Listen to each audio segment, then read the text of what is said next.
Okay, I'm back. Sorry about that, guys. It's just like for whatever reason, my microphone was not working so great.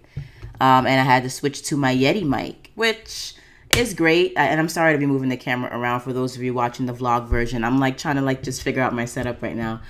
Yeti mics are awesome, but sometimes it makes me feel like a little bit too official. But for those of you who are wondering, I'm just gonna premiere it here. Here's my Yeti mic. Yay! It looks a little phallic. I mean, I don't have a problem with that, but that's just something that crosses my mind every single time I use it.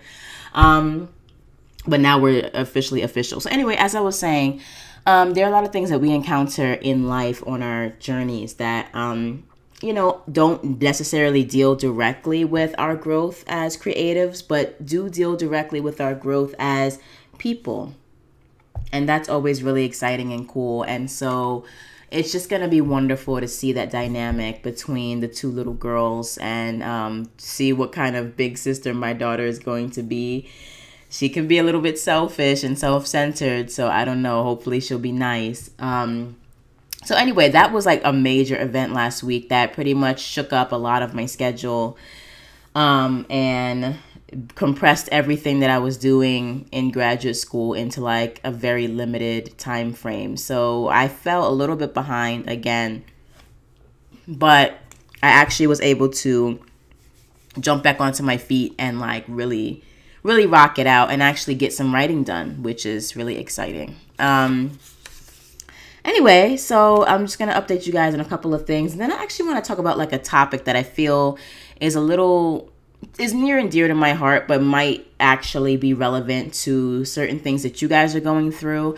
And if you guys are subscribed to the Be Badass podcast, I would have touched on this topic a little bit, having to deal with people who seem like they are down for you or trying to be like an ally or, a good Samaritan, who are really not, who ultimately sort of reveal themselves. I had a very interesting and somewhat unfortunate, situation happened to me this past week. And it's not a situation where I consider myself the victim. But it's just something that I want to get off my chest and talk to you guys about so that you can learn to identify these particular sources of energy in your life, when you're dealing with certain people who you're not quite sure about, but you always feel inside that there's something a little off. All of those things sort of came to light this week. Oh, yes. I don't know. This HD camera is kind of like bringing out all these little blemishes going on here. Anyway, sorry, that's irrelevant for you guys on the podcast. But, when you're filming a vlog, sometimes you kind of get to see like all of the wonderful sides of it and then like the not so great sides. Anyway, so you guys are sharing in that with me. So I'll talk about that situation in just a second, but I want to update you guys on what's been going on this week aside from the bundle of joy. So I've been working on some world building stuff, actually creating the physical binders that will hold all of my world building details like civilizations, characters, geography, history, timeline, social groups, social rules, social mores, holidays, magic systems, the language system.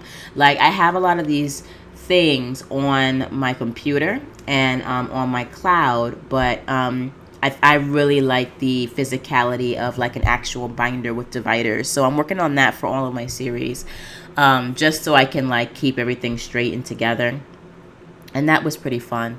Man, I wish I had my calendar in front of me so I can tell you guys how many words I wrote this week. You know what? I'm going to pull up my notes and let you guys know, because it wasn't as much as I would have liked, but my word count was a lot better than the week before, oh my God, the word count for the week before was absolutely like 100% atrocious. So let's see, just really quickly for you guys, word count. Let's see. Oh, I wrote just under 2,000 words. So, I wrote 1,751 words, I believe, this past week, which again is not like a moment of victory for me, but it's a lot better than that week full of zeros that I had the week prior. So I'm trying to build on that, and we'll see how this week sort of shakes out. I have a lot of things that are due this week. I don't know why in graduate school, like everything is due at the same time. Like it just literally makes no sense to me. Anyway, moving on. Let me not even get into that. Let's just keep going. Another major thing. I finished editing my first film assignment for my editing class. It's this just a really short clip, not even like a minute long actually, from this movie that we have the raw footage for, that we are privileged and fortunate enough to have the raw footage for. Raw footage is very hard to get a hold of, and so I consider myself really lucky that we got this footage. But it's this project called Destiny, and the full movie's already been cut, it's already out, but we had to edit this scene between a man and a boy, and it was a really cute scene, and I'm really proud of the cut that I made.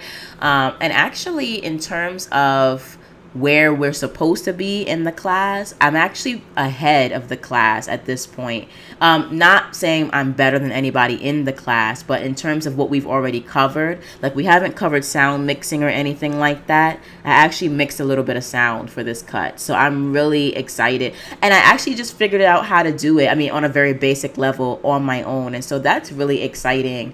And I was able to create a really nice room tone, background rhythm, sort of interesting subconscious undercurrent for the scene while other things were happening. And I sort of learned how to pick out sound, mix and match, sync the sound with certain parts of the video. It was great. Like, I don't know if I would have been able to do it on my own outside of the class, but for whatever reason, once I sat down in that chair and I got into like the zone, things just started to make a lot of sense in Avid. And I'm not going to tell you that using Avid Video Media Composer is easy, but I think some parts of it can be relatively intuitive if you start to get, the basics down. And so, again, I'm not a whiz in Avid or in film editing, but I was very proud of myself being able to figure out those aspects of the software before we even covered it in class. So yay to me, and I think that my little short clip came out pretty good, but we'll see. I'll let the teacher decide that. So that's really exciting. Feeling like an Avid assassin right now, not gonna lie, with my little 45-second clip. Yeah, I don't care. Let's see. Another major thing. There's actually two major things I want to talk about, but I'm gonna do the trivial stuff first. I also, again, kept working on the TV series / serialized novel series, Immortal, that I really want to get going. Just working on like the background, the history, the world, planning out the series, planning out the arc, all of that. So that was fun. So even if I'm not like churning out tons of words every single day, at least I'm still working on that creative stuff, which is nice. I'm also participating in another fantasy box set called Mayhem with 8 other authors. Super excited about it. The box set is a free box set of literally 9 novels, including my novel, The Given. And it's literally over 2,000 pages of fantasy and epic fantasy for 100% absolutely free. And, I hope that you guys will pick it up. It is already out, and it will be closing down and disappearing from the world on October 8th. So this is a limited time box set. So don't sit on your laurels and think you're going to come back in a week or 2 weeks or a month and it's still going to be there. It'll be gone officially on October 8th. So make sure you go and get your box set. Even if you've already read my book, The Given comes along with literally 8 other full novels that you're going to love and enjoy, all for 100% free. And you can pick that up by clicking on the link below. Okay.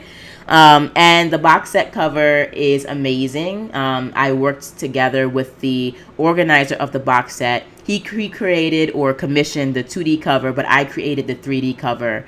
And I'm getting really excited and proud of my graphic design skills, which are slowly and surely building on each other. And it's nice to like be able to open up Photoshop, InDesign, and Illustrator and just do whatever it is you need to do. I can't do everything in those programs, and I want to get better, but I can make 3D covers now, which is great. That like look nice. I could make them before, but they didn't look as nice. Now I have templates and mock-ups and stuff, and I know how to do stuff, and it's nice to see my creative skills growing in multiple areas.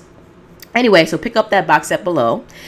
I also finally got divorced from ConvertKit. Yes, he was good to me for a while, y'all. He sent out all my emails on time. He tracked all of my, link clicks and all of my subscribers. He was on point. Whenever I asked him to send some stuff out, he was just on it. No questions, no issues, no nothing. He was good to me, y'all. But then Mailer Lite came along and I had to jump ship and just end this marriage between myself and ConvertKit. I'm sorry, I am a heartbreaker, but Mailer Lite, like I told you guys like a million times before, has a lot of the same capabilities, and it's a lot cheaper. I love the customization abilities that Mailer Lite comes with, and they also have a really amazing data and statistics tracking system. I mean, there are certain things that Mailer Lite does not have that I feel like ConvertKit still kind of blows them out of the water with.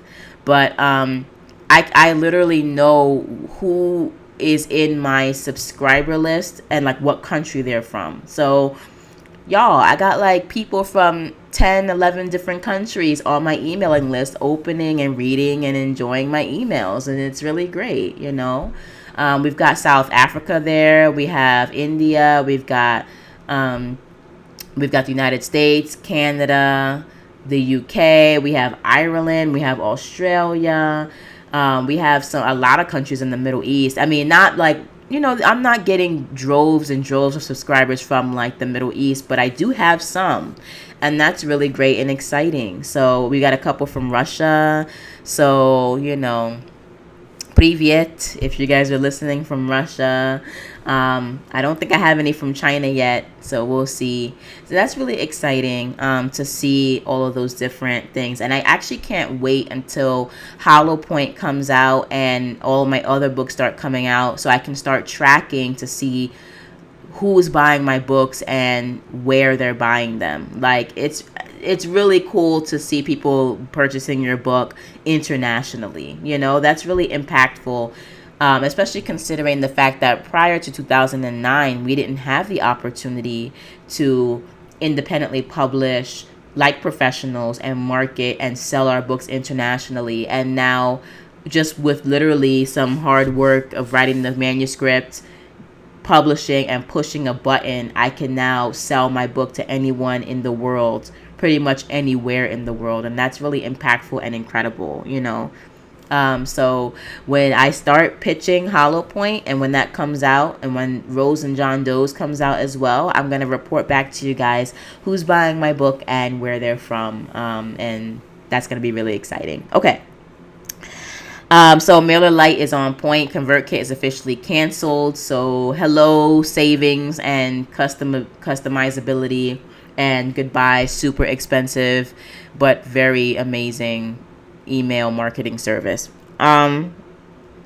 Again, I'm not, and mind you, I'm not an affiliate for Mailer Lite at all, so don't take this as me trying to pimp them for my own gain. But I really do, if you're an author or if you're like a small business owner, Mailer Lite is really a great email marketing service that I highly, highly recommend you get involved with. I have over 15,000 subscribers, which is really exciting. After having cleaned my list and everything like that, I now have a solid 15,000. They are sitting very comfortably on Mailer Lite at a very comfortable $45 a month, which is incredible.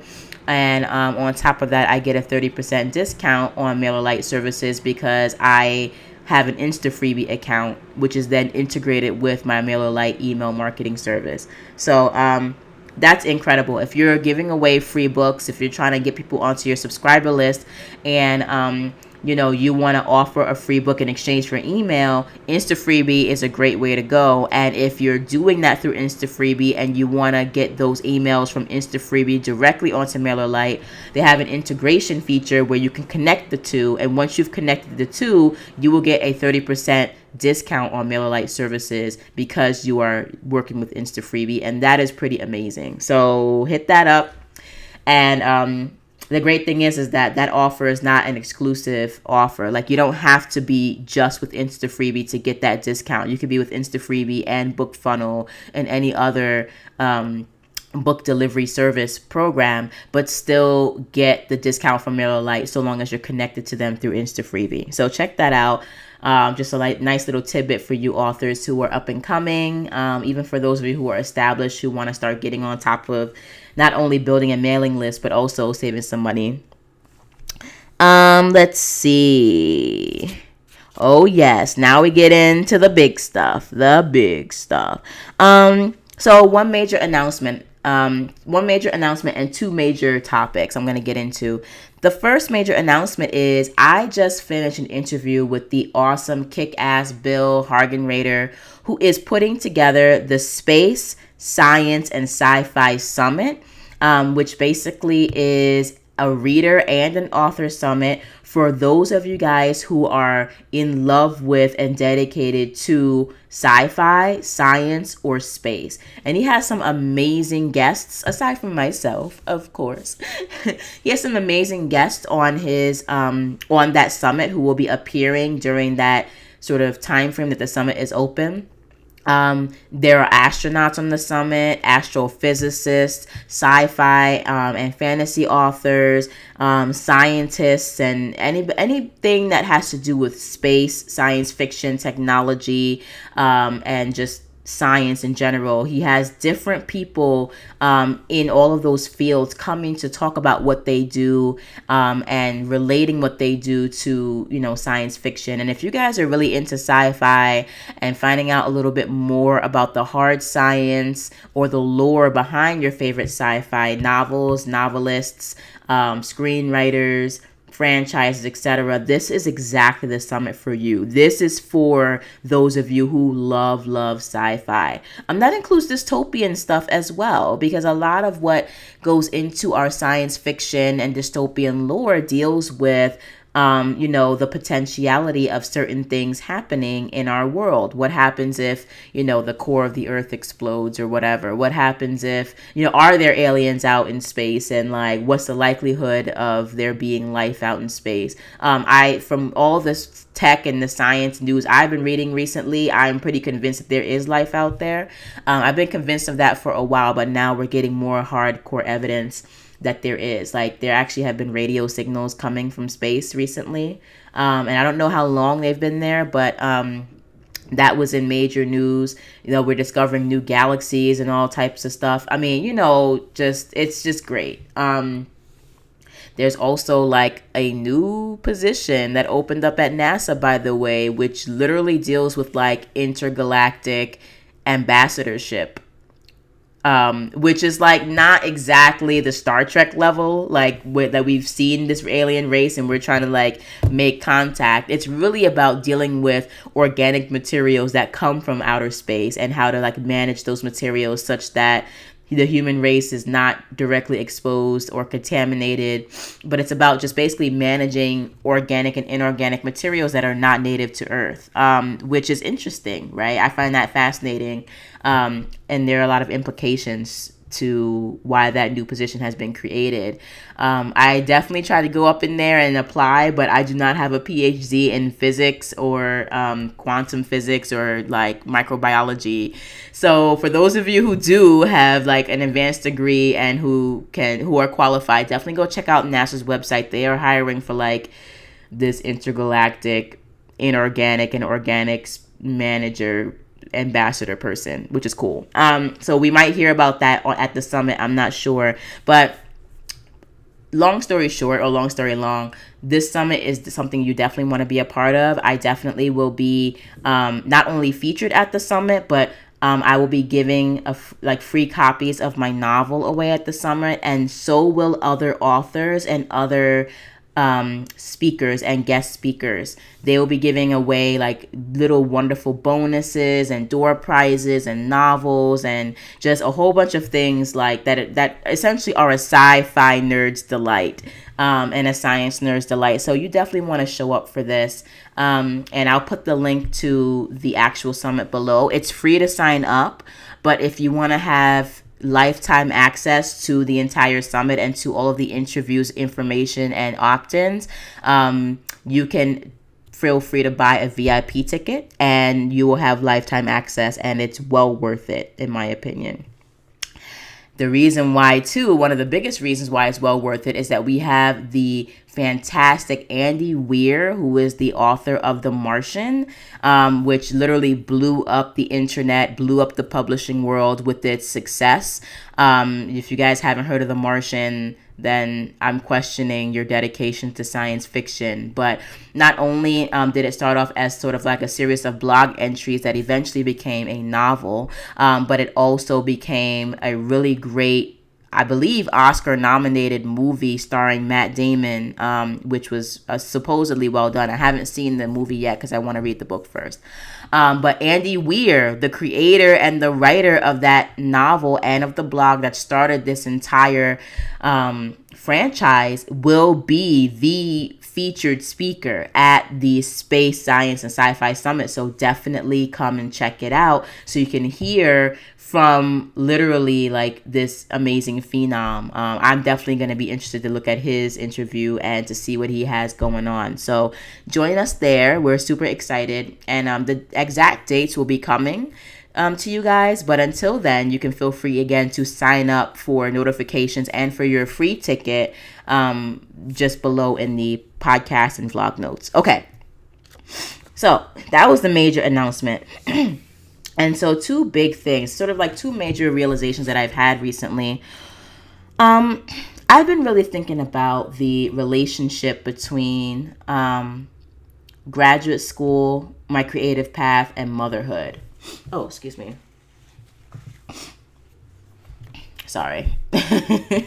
You guys know I keep it like raw and real. It's like if I have to like sniffle or blow my nose on the podcast, I'm just rude. I would just do it. I'm sorry. Anyway.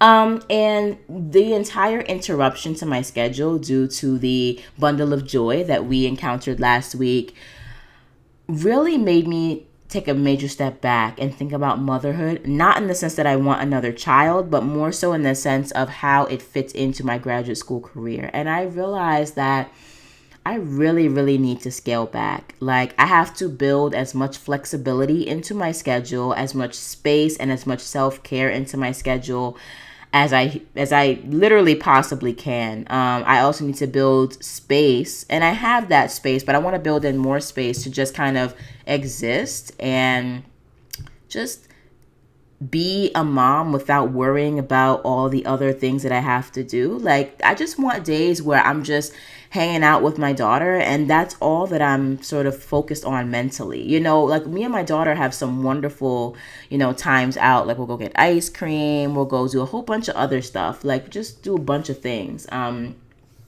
Go shopping, mommy daughter stuff. And sometimes, not all the time, but sometimes, like, my mind is seriously distracted, like, because I'm just worried about all these other things. I have to do graduate school. I have to do my TA-ship, which pays my bills. I have to run my business because I'm not letting my business lag in the 2 to 3 years that I have to be here. Like, I want to keep building my business and my brand, which is why I come to you guys every single week with the podcast and the vlog, even if it's a couple days late. Like, I'm dedicated to doing that. I have to just do adult things like cook and clean and run errands and, just regular stuff. Go to the doctor, go to the dentist, take her to the doctor, take her to the dentist, just like all this kind of stuff. And like, I'm doing it with like limited resources and like by myself. And sometimes I feel like, damn, like I really wish I could just clone myself. And because that's not possible, right? I mean, unfortunately, it's not possible to clone this fabulousness. I really have to instead take a step back and reprioritize and be like, you know what, this weekend is just going to be about this. And that's it. And sometimes what happens is that graduate school or my TA-ship or the show I'm dramaturging will take a hit. And as much as I am enjoying my program this year, and that's real talk, I'm not, fluffing it up. I'm actually enjoying my program as much as I, am dedicated to my TA-ship and to the show that I'm dramaturging, as much as I'm doing all this other stuff. Like, sometimes grad school just has to take a hit. That's just how it is. I think it's important because we have, but we also really had a super diverse cohort. All of us were either women or queer identifying. Half of us were women of color, excuse me. One of us, actually, I'm sorry, two of us were LGBTQ, and that's 2 out of the 7, right? Half of us were women of color. All of us were either women or queer identifying. And then one of us, actually 2 of us, one of whom unfortunately departed the program, were older, and sort of further along in the quote life experiences. And I don't say that condescendingly. It's just true. We're just older than the rest of our cohort. I have a daughter. The other woman is, just an older student. So just in different stages of life level diversity. And so our cohort had a lot of diversity. It still does to a certain degree. But I realized diversity can't just be something that you slap onto a program just to look good and move on. If you're gonna try to recruit diversely, and that is what they did, and I really respect and appreciate that. You also have to be willing to accommodate that diversity. And I'm not saying, hey, make way for me because I'm the single mom or whatever. I'm not saying that at all. I don't feel as though people should have to necessarily bend over backwards and give me special treatment. However, on the days when I literally can't come to class because I have to bring my daughter in to the doctor because she has an ear infection, I generally expect that to be understood, and I'm not saying that I've been treated any sort of way in graduate school. I'm not saying that. But for a long time, I was very hard on myself because I was not able to do a lot of the same things that sort of my single childless counterparts were able to do in this program, which is pull all-nighters, do 3 hours of sleep, just focus single-handedly and doggedly on myself and what I have to do. I was able to do that with my first master's because I didn't have a child and I was younger. I had a little bit more energy. And it was just about me. But now that I do have a daughter, I have to approach graduate school in a much different way, from a different perspective. And I realized that is okay. It's okay if I have to hand in an assignment a little later because I had to go handle some emergency in my life. It's okay to, contrary to what my professors might believe, miss a class if I have to miss the class because I have other stuff going on. Just the idea, being a parent is challenging in and of itself. But because I don't have that extra support in a household, a partner or a husband or even just a roommate, I have to do the work of 2 people. And there are just times when I just have to tell graduate school to take several seats so I can be a mom, or so that I can take care of myself so that I don't collapse in the middle of class.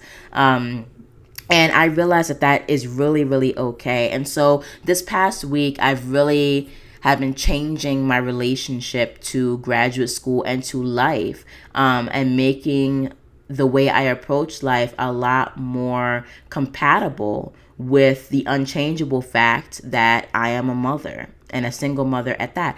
And again, this is not about pity. This is not about entitlement. This is not about expecting everyone to bend over backwards for me. This is about me changing my perspective and just expecting that things will fall into place. And so this past week I did have to explain to a professor because there was an assignment that was late. Not because I was chilling at home watching The Blacklist. I mean, true, like, the new season just popped up on Netflix, and James Spader is looking sexy as hell, and I would love to just sit there with some popcorn for 23 hours straight and just watch his sexy ass just, do whatever and watch all the drama. A lot of cute guys on that show, actually. Tom is hot. That other guy, oh my gosh, I feel so bad not knowing this guy's name. I think he's like Arab, Pakistani. He's hot. There's a lot of attractive men on that show, just gorgeous men of all different flavors. Anyway, I'm getting off track, but I'm saying I would love to just sit there and just pop popcorn on my time off and just watch that. But that is not what I'm doing when I have a free moment. What I'm doing is usually catching up with graduate school work, reading, writing something, researching something, most likely having to do with graduate school. Less likely having to do even with my novel writing, which I hate to have to fall behind on. But then, in those cracks, those little sort of slivers of time, I do try to manage my business and write my novels and work on my films and all the other stuff I have to do. But for the most part, graduate school, I'm treating it as my 40 to 50 hour a week job. And I'm not going to feel guilty for not getting an assignment in on time when I know that all I do is work on graduate school, And so sometimes professors have to be reminded that this is your situation and that's it. And as such, I have decided not to be committed to the grade, but to be committed to the process, to the learning, to the skill set, and to the art. And I think that that's fine because this is an MFA program. And in an MFA program, you're here to build skills, you're here to network, you're here to develop yourself professionally, and you're here to make art. And the grade is important. That's not to say that you should just be like, screw the grade, I don't respect your class. I think the grade is important for me more so to show my professors that I respect their time and I respect their class and I respect, my relationship to them and to the other classmates. So that's important, but for me, that's the least important part of the process. So I had a situation, like I was saying before, I was late on an assignment and my professor had given me to the end of the weekend to finish it very graciously, and I really appreciate that. So true to form, and true to my promises, I was literally up at 9:30 finishing up the project, about to post it, and then I get an email. And this is not a bad thing, but he's just reminding me, like, listen, I need you to get this in or the grade will be deducted. And I feel like so I responded, and I feel like the response that I sent was very candid, very polite and respectful, but also very firm in that, like, if you have to dock points, that's totally fine with me. Not because I don't care, but because this week was just crazy, and whenever I can get the assignment in is essentially when I can get it in, and it's not fair to the other students if you don't dock me. But please just be aware that, as a mom dealing with all this stuff, I will try my best to work to my maximum capacity, like at 1,000%, and that I respect you and your class. But there are going to be times when, my situation and my life is not going to allow me to reflect my real dedication, my real work ethic, and my real investment in the course. Because there are just times when there are going to be emergencies and I just can't do certain things. And so as such, I've decided to focus on the art and focus on building skills. And I sort of pretty much like left it at that, like basically just making him feel better about having to dock me if necessary. Again, it's not from a place of disrespect, but it's from a place of respect for myself and a respect to my truth and just staying authentic to who I am, what my situation is, and how I have to balance all these things out. Like, if I were up worrying about the grade 24/7, I not only would get nothing out of this degree, but I would also consider myself a failure because I literally cannot put in the same amount of time that everybody else is able to put in. And when they accepted me into the program, they pretty much knew that. So I think to a certain degree, mothers, especially if you're a single mom and you're a creative single mom, do your best to respect the constraints and the standards of whatever class or situation you're in, of course. I wouldn't go in expecting any special treatment, but go in also respecting yourself and respecting the fact that you are a valid part of this society, of this institution, of this process. And, this is not just a realm for the single and the childless. What I realized after becoming a mom was that there isn't really much social and institutional support or even kindness towards mothers, and I didn't realize that until I became one. I didn't realize how nasty people were, for example, when you come onto like a plane or a train or a bus or whatever with a child. There's just this general sort of eye rolling and groaning going on. And I get it. Like, children are not exactly the most fun things in the world. I'll speak my truth, and sometimes my daughter freaking makes me want to go crazy. But either way, we're a part of this society. Like, moms and parents in general, good moms and parents, keep the civilization going. So I don't understand all of the negativity and condescension that's being thrown at parents, at least that I felt in my journey of being a parent for the past 3 years.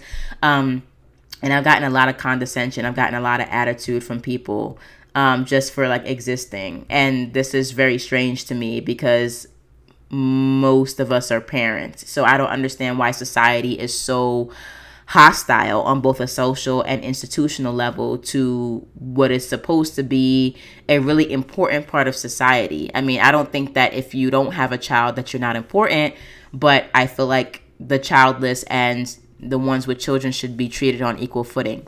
Now, if you come at this from like a single woman perspective, single women without children often feel like they're under attack for not having children. And that's not the place I'm coming from at all. Like, really at all. If you don't want to have a child, that's totally fine. Like, I never planned on having children. That was never in my plan. And so I would never sit here and tell somebody to have kids or not. But, oops, I shook my camera. But I still feel as though whether you make the decision to have a child or not, we should treat each other with respect, with compassion, with equality, and with the perspective that institutions should be inclusive of both the single and childless and the single and child full, or whatever situation you're in, married, partnered up, whatever. Like, I feel like if we have social and educational institutions in our society that are supposed to serve our society, these institutions need to be flexible to serve as many people and as many groups of people as possible.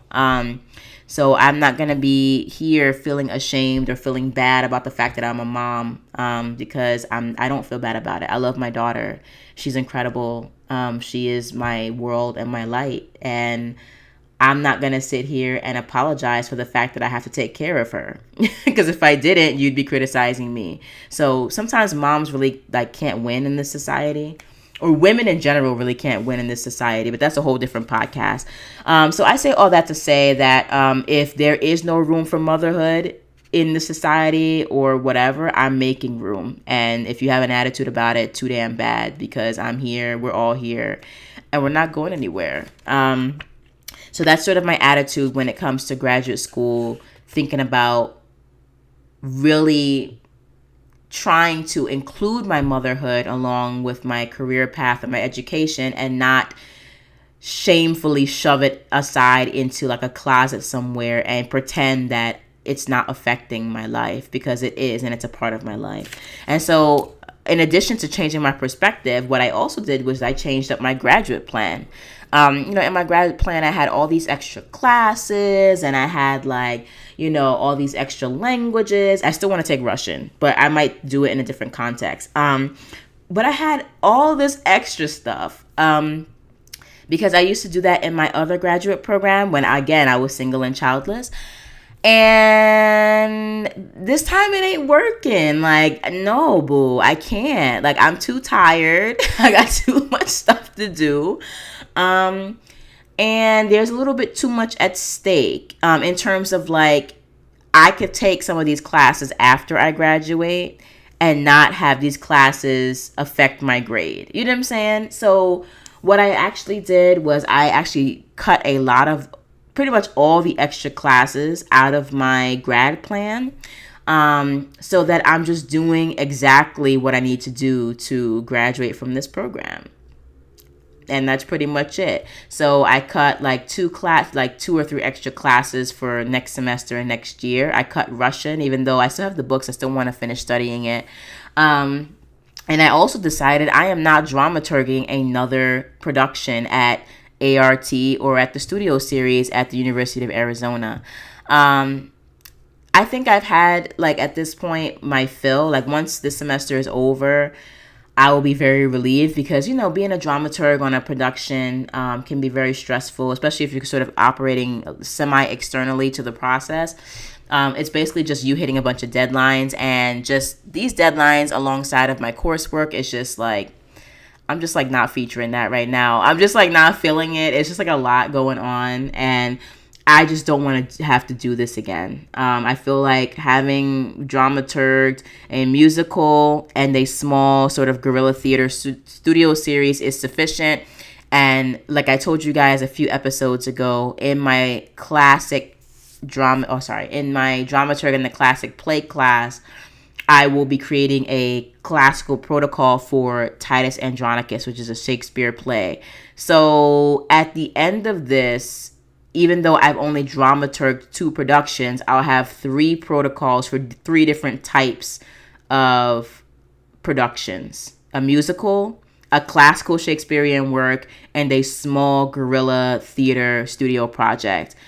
And I feel like that's sufficient for a fucking portfolio. Excuse my French, but I don't need to actually be in a production to prove that I can dramaturg a Shakespearean play, especially if I'm doing that for my class. So, I've pretty much decided that my master's thesis is not going to be working on a Shakespearean play or Shakespearean production at ART, but it instead is going to be me doing a translation of probably an Afro-French work, because I'm pretty good with French, and I think I'm going to add translation to my portfolio. As you guys know, I have like I wouldn't say like a fluent command, but a pretty decent command of several languages. And I want to display that and show that through my translation process of a work that has not been translated before. And I would prefer it to be a work that is a play that's written in French,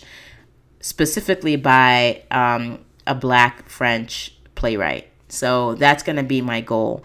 And then at the end of it, even though I would have cut down a lot of my classes, I still would have had my really awesome film electives, because those are a part of my degree.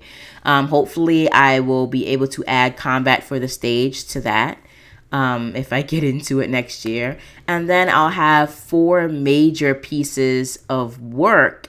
And this is not even counting the art that I've been creating on the side in my own world, but also like the art that I've been creating institutionally at University of Arizona. But I would have these 4 major dramaturgical pieces to display in my portfolio: the studio series, the musical that I dramaturged, the Shakespeare play Titus Andronicus, and then an adaptation. Like, if that doesn't show my prowess as a dramaturg, I don't know what does.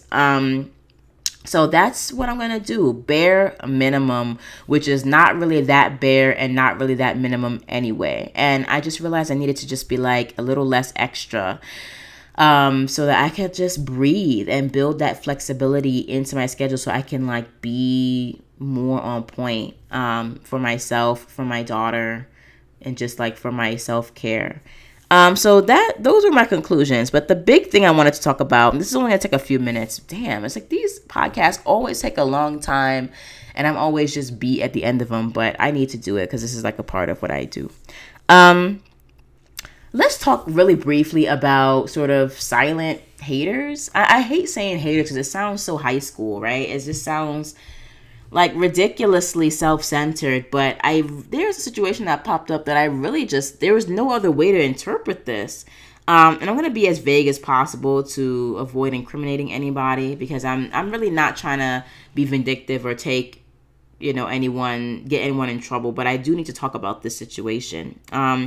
Haters, competition, jealousy, like weirdness. So there is an individual here who I have, and this is not somebody in my cohort. See, I'm afraid that if somebody listens to this, they're going to think I'm like smashing my cohort members. I'm not. This actually has nothing to do with the cohort. This has to do with more the infrastructure of like the University of Arizona. So an infrastructural being who I never really know where I stood with this individual. You know, you pass by, you say hi, how you doing, you have little conversations, but there's always been something there, like deep in my spirit, deep in my intuition, that tells me, yo, this person is not feeling me at all. And that's fine. Like, I'm not here to be liked. I'm here to be a bad bitch and get what I need to get done and learn and make art. But you know when somebody likes you and you know when they don't. And I just felt deep down inside like this person is just kind of fake. Like, I don't know what it is. I have no idea what I've done to make this person dislike me. Actually, I kind of know. I'm a little bit arrogant. Not towards this person, but I have this air of this is what I'm going to do and that's it. And people don't really like that. Fine, whatever. I don't care. But directly, I've never really done anything to this person. And I'm just like, damn, like I'm feeling this kind of vibe. And then it sort of came out recently where I was being, I wouldn't even say approached, but this individual brought up in front of another person, like my scholarships and fellowships and like my, you know, just like the sort of financial things that are happening in the background, like that are helping me to basically exist here. And on the surface, for anybody who doesn't peep sort of the underlying covert messages, on the surface it seemed like, you know, I don't know what to say. It seemed like regular sort of fair weather friend talk. That's what it looked like. That's what it sounded like. But underneath it was basically the question and the attitude, like, why are you getting this money? Or why are you getting so much assistance? Or aren't you grateful that, like, we're helping you out? Not that I ever express any ingratitude, so I don't know where that came from. But I wish I could give you guys more details, but again, I don't want to incriminate this person and get them in trouble, because this is not really, again, a vengeance thing. This is a message to you guys as to like what to do in a situation. But basically, there was just a little bit of rancor, a little bit of just, you know, like pearl clutching, a little bit of hateration that I felt when discussing my personal financial information in front of another colleague. And basically the message was that, aren't you grateful that all this is happening for you? / why are you getting these fellowships and scholarships or whatever? And part of me felt like it was a weird sort of, I wouldn't even say jealousy thing, but like a spite thing. Part of me felt like it was a race thing, to be really honest with you. I mean, and I generally don't go around pointing out racial situations or issues, or, you know, I'll point it out if it's real, but I don't go looking for trouble because it's already hard enough for me just with all the other things I have going on. Like, the last thing I actually want to deal with is a racist situation. Not saying I won't call it out if it's happening, but like, I don't go looking for it. Okay, I only call it out when for me it's obvious and it's blatant. And in this situation, it was very blatant to me. And there just seemed to be like this little bit of rancor that like I'm getting these scholarships, and I'm just like, listen, I was very polite, and I was like, yeah, you know, I really appreciate the things that have opened up for me, that you guys have done for me, the things that you've had to do behind the scenes to like help me, you know, get these little things happening so the tuition bill is not so high. Like, I appreciate that, thank you, you know. And they were just like, yeah, well, they're really making you work for that. And I'm just like, yeah. Like, I was just like, yeah. Like, I mean, okay. And they were just sort of attitude, like, because I'm getting certain scholarships that I should be sort of laden with 10 times the work, 10 times the burden, again and again, with this attitude of, why are you getting these? And I don't deal generally, like when you're approached with something like that, I always say go with your instincts. If you feel like somebody is secretly trying to hate on you or giving you some kind of backhanded compliment or giving you just some sort of like hater type of vibe, then that's probably what's happening. Unless you're like being toxic, unless you're being the toxic one, that's probably what's happening. And I just wasn't feeling it. I was not featuring it. I was not trying to put that on display. I just wasn't trying to deal with that. And it really made me think, like, oh, some bitches really, excuse the French, because it's going to get really raw and real. Some bitches really do want to hate and really do believe that, like, for whatever reason, they or their own or whoever else they have in mind are more qualified or more worthy of getting certain things than you are. Or that you should have to work 10 times or 20 times as hard to get to point A, while other people only need to work 5, be at 50% to get to point A. And that's a bunch of bullshit. Like, first and foremost, okay, like, a couple of things. I feel as though every single penny I get, whether I'm TAing, I have a scholarship, a fellowship, or whatever, and I do want to give respect to on high and to the universe and to divine intervention, because I do believe in energy, I do believe in the universe, and I do believe that there are forces looking out for me. So I'm gonna put that in there too. But also, I bust my fucking ass, like, and not just in this program, but like in life. I've literally been in school for oh shit, like 30 years, like, you know what I'm saying, like over 30 years. Working at every single level. In middle school, I was working towards a private boarding school.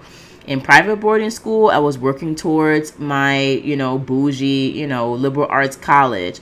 And for my liberal arts college, I went to Hunter College. I busted my ass at Hunter. Like, literally, like, not just going to school and making perfect grades, but also doing a research internship all throughout, like leading projects, writing papers, doing summer internships to get to my PhD program in UW-Madison, which is a really great program, one of the most prestigious in the world. Busted my ass through that program to continue my education and then also make the transition into the arts. I took 3 years off, busted my ass as a single mom in a relationship that, for lack of a better word, was just completely horrible, for me at the time, and took a lot of time for me to like heal from, escape from, and get over. Busted my ass there with like literally nothing to my name and grew in that way, and then busted my ass to get into this program, and I'm busting my ass through this program, and when I leave, I'm gonna be a freaking ninja warrior in multiple areas, in art, in the arts, in screenwriting, in film directing, in theater, in sociology, in statistics, in critical race theory and stuff, because this is stuff that I studied like in undergrad and grad school, in languages, because I've been taking languages ever since middle school. Like, I have not, there's only been really maybe that 3-year period that I was a stay-at-home mom where I was either not in school and not studying a language. I was still building my business and writing my novels during that time too, and also working for other places and interning. You know what I'm saying? So it's like I've been working for a really long time, becoming the person and like the force that I am today and that I'm still trying to become. And what you're not going to do is to come at me with this hater ass perspective, basically acting as though I do not deserve any of the scholarships and fellowships that I get. All right. Like, literally, if you count up on paper how much tuition I had that has been paid for me in scholarships, how much in stipends, how much in fellowships and scholarships, I'm literally right now approaching almost $1 million of investment, of different institutions' investment in me, from literally high school all the way up until my current degree. Just at UW-Madison alone, they invested almost $500,000 in me in terms of my tuition remission, in terms of the stipends that they gave me, in terms of the fellowships and scholarships that they gave me. So all the way up from undergrad all the way up until the end of UW-Madison, like, that's almost $500,000. That's not even counting how much my benefactors invested in me, to go to private boarding school for high school. That's not including how much is being invested in me now to pay my tuition, give me TA-ships, and give me all this other fellowship money to attend this program. So it's like, I'm not just sitting on the corner being poor and black and somebody just comes up and hands me this money. I have to bust my ass and work for it. And what I don't appreciate is the implication that, I don't deserve what I've been working towards and for my entire life. Most people never work this hard and this long to get to this point. And I'm not even, when I come out of here, it's not like I'm not going to be rolling in dough. This is just like all the investment that has gone into me. I still have to then turn that investment into something, like into capital. Ooh, I just hit my microphone. I have to still turn this investment into something, and I am doing that, through Rebel Ragdoll. We just hit our, like I just told you guys in my last episode, we just had we just hit 4 figures, and hopefully next year will be a 5-figure business, and then a 6-figure business. So like that will be growing, and just in like the level of value I feel like I can bring to pretty much any situation and any institution that's within my, wheelhouse, I feel is downright invaluable. And this is not to gas myself up, but this is just to say to you guys, don't ever let anybody come at you telling you what you deserve, or, that you don't deserve this. And again, this person did not say it directly. It was very much intertwined in the subtext of what they were saying. And I talked to my mom about it. And my mom, I didn't even have to explain it to her. As soon as I repeated the exact words that this person said to me, she peeped that shit automatically. She was like, oh, hold up. Okay, this is what she was really saying. So that just confirmed to me what I had already been feeling. And I just want to let you guys know your value and command your value. Command what you are worth intellectually, physically, romantically, family-wise, sexually, whatever it is that comprises you as a person. You need to be aware of what your values are, what your flaws are, what you bring to the table, and you need to be willing to own your worth, own who you are. And that's not just you being measured in dollars and cents at all. That's you, even if you're in a relationship and you're not being treated the way that you need to be treated, or you're not getting the type of interaction or love that you feel you need to own your value, and you need to either try to improve the relationship with that person, or if they're not trying to hear all that, you need to bounce. You know what I'm saying? And so, but what you don't need to do is sit there and be told that you don't deserve to be loved in a certain way, that you don't deserve this, you don't deserve that. You are in control of what you deserve, or rather, you are the person who basically tells people and what you're worth, and basically commands that value. So I was not really feeling that, and feeling sort of this person's attitude at all. Even if it was very thinly veiled, I saw right through that shit. Sorry, you tried it and it didn't work. And I'm going to keep hustling. I'm going to keep asking for more money. If there's another scholarship that's available, I'm going to ask for that. If there's other scholarships that are out there that I can apply for, and there are, and I will be, and I will be applying for those. And, I don't feel like there's ever a time at which you need to stop reaching for more unless you've gotten to a point where literally nothing is enough and you're just not happy. I'm happy, but the bottom line is that we all know that graduate school, as much as they invest in us and as wonderful as that investment is, that the stipend they give us, to live on is not really, it's great, but it's not really helping to cover the cost of living, especially as a single mother. And ain't nobody splitting these bills. I'm hustling, literally hustling, budgeting, saving. I'm doing the damn thing on my very limited income as a grad student. Again, separating that from my business. And just trying to make that work. And no one's ever going to tell me that I should just be grateful just to have just what I have. I'm grateful for what I do have, but me reaching for more should never be condescended to. Me reaching higher should never be looked down upon. That's just kind of ridiculous to me. And on top of all of that, I do not play poverty politics. And what I mean by poverty politics is when everybody, around you, yourself included, are, let's say, making a minimum wage income, or you're making way below what you need to live.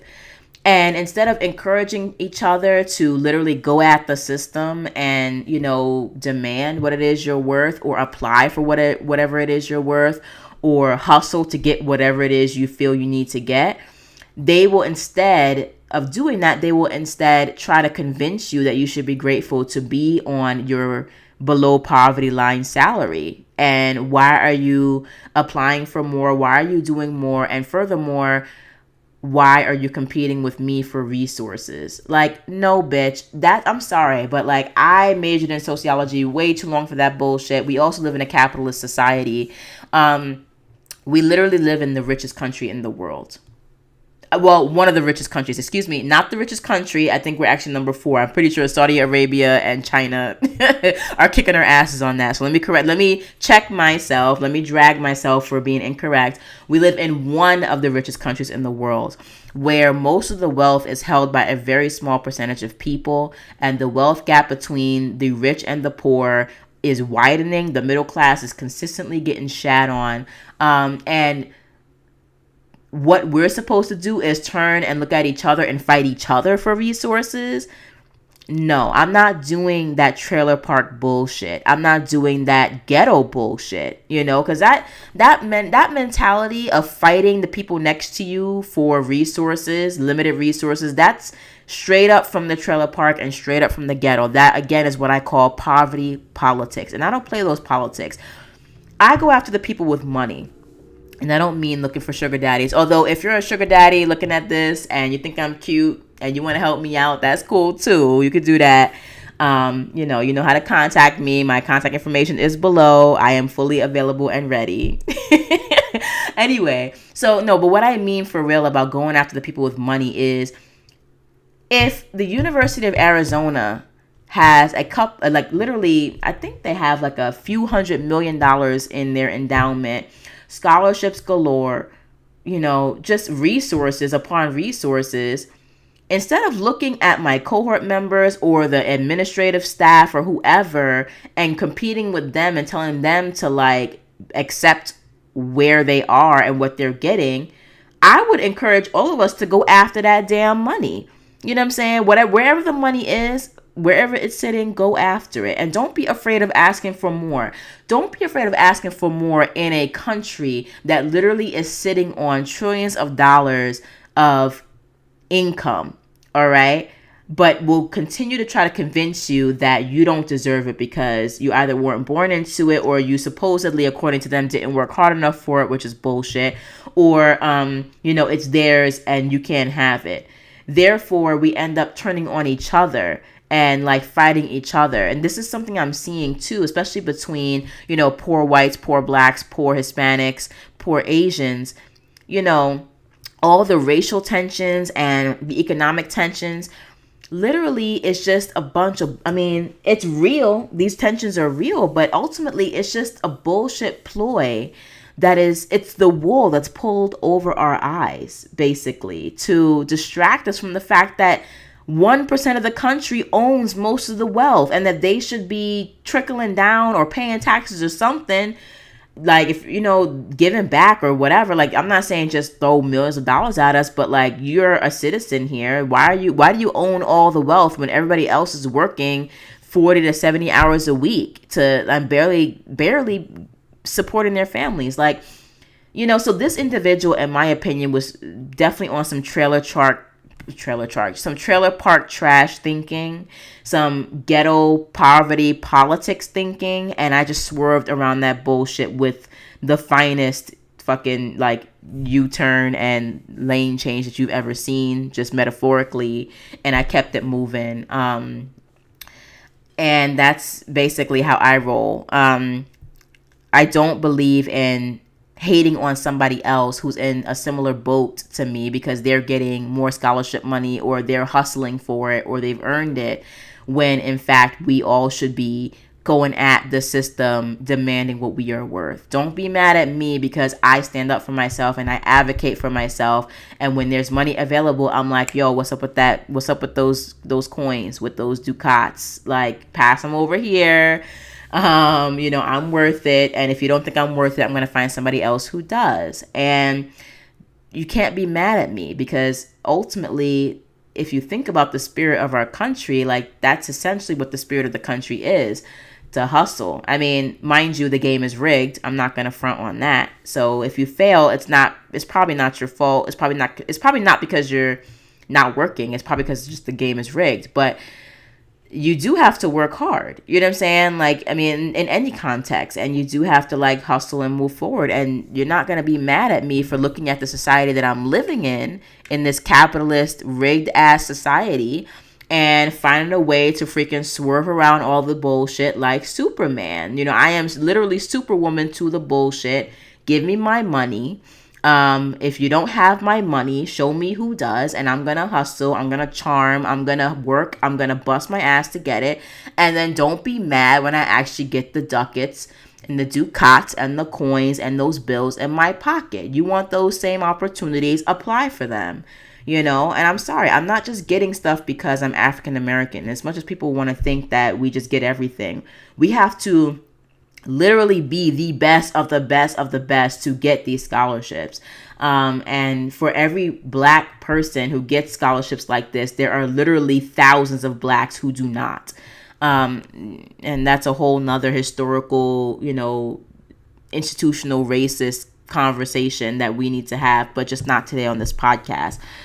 Anyway, so in conclusion, y'all, command your worth. Don't let people try to psych you out and make you feel as though like you should just be licking their boots and begging for scraps. You are worth more than that.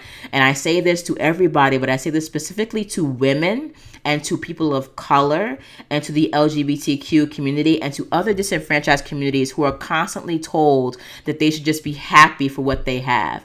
No, bitch. If we had this this perspective of just being happy with how things are, again, I would be out right now in the fields picking cotton as a damn slave, because then that means the people before me would not have been motivated to make situations for Blacks better.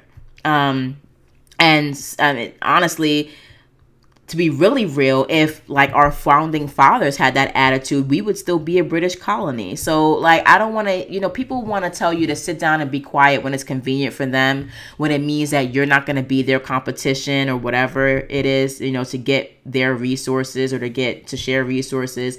They want to pick and choose when they want to have that mentality, the sit down and shut up mentality, but they will never themselves sit down and shut up. Meanwhile, you're sitting down and shutting up and you're getting screwed over because you're not advocating for yourself. So command what you're worth. First of all, know what you're worth, command what you're worth, advocate for yourself, and be unapologetic, but also be gracious and be giving. And I do feel like I am. Whenever I come across a scholarship or whenever I come across opportunities, I do feel like I share those opportunities and I try to get other people to engage in those opportunities. But, unbeknownst to this one hater that I encountered here, they don't know that every single time I try to bring opportunities to the table for other people, I get a lot of pushback, So, you can't push back against me when I'm trying to help, but then get mad when I'm hustling and getting what I want. That's just some dysfunctional hater stuff. So that's what I would say. Know your worth, command your worth, hustle, work hard, be unapologetic about it, but also be gracious. And with that, I'm going to let you guys go because I got a shitload of work I have to do. And this has been a very long recording. But thank you for staying with me for all my updates, for my sort of life reflections, for my epic, fantastic journey. I hope that you guys learned a little bit from today's episode. And what I'm going to try to do is, do my updates, but also like try to drop some wisdom or whatever, like sort of just leave some breadcrumbs so that this is not all about me. So I will see you guys next week. It is, oh my gosh, just to let you guys know, at the end of the podcast, it is Tuesday, September 19th. So you guys will be seeing me next Monday with my updates for this past week from the 18th all the way up until the 24th. But until then, stay badass, keep creating, and I will talk to you guys soon. Bye. Keep hustling.